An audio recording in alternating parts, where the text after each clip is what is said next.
and many people coming out and helping. And I have a response pastor, Phil Norton, here with me right now. You've been here on the scene since the very beginning. Yeah. What have you witnessed? What is the mood like? Well, the mood is changing because obviously in the first early hours of the incident during the day, lots of people came out of the community. Lots of people were displaced from their own homes, so they needed to be evacuated. And the community in the first place were just in shock, but they really rallied together very, very quickly. They realised a lot of them needed shelter, food and things like that. So the community spirit in the first few hours was amazing. Now we're sort of seeing that obviously there's more questions going to be asked and that people are wanting answers. However, there's still a scene to be dealt with. There's still, some evacuation stuff that needs to be going on. And there are people all around us suddenly turning from the reality of looking for relatives, looking for friends, hoping above all hope that they're still alive somewhere around here.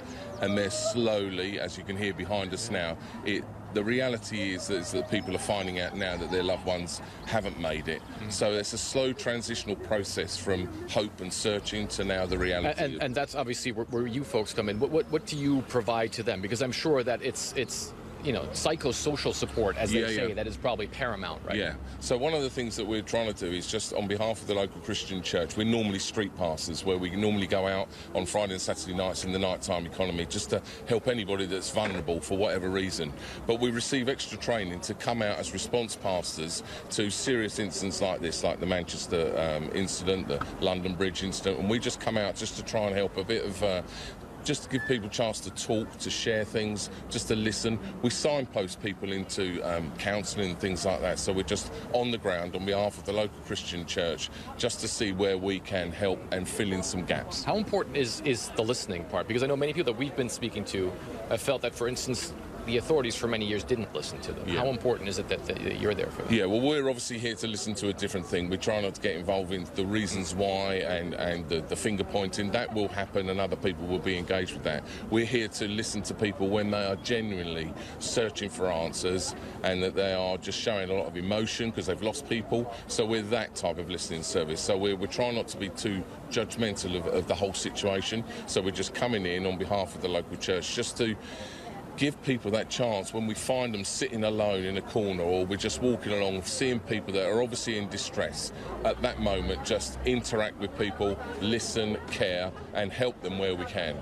How important do you think that is at this stage in time? Because, as you say, we're getting to a point where it's slowly sinking into people that some of the folks that are on these photographs here, unfortunately, maybe they didn't make it. Absolutely. I think things like counselling and things like that, if at the very earliest stages, if people have the chance to start to share what they're going through, their emotions, what are they thinking about and all that time, I think for the long term, for people, the earliest that they get a chance to offload some of their emotion, talk about their feelings, link back into some of the community. There's different ways that they can express that. There was a prayer hour last night at the local Methodist church.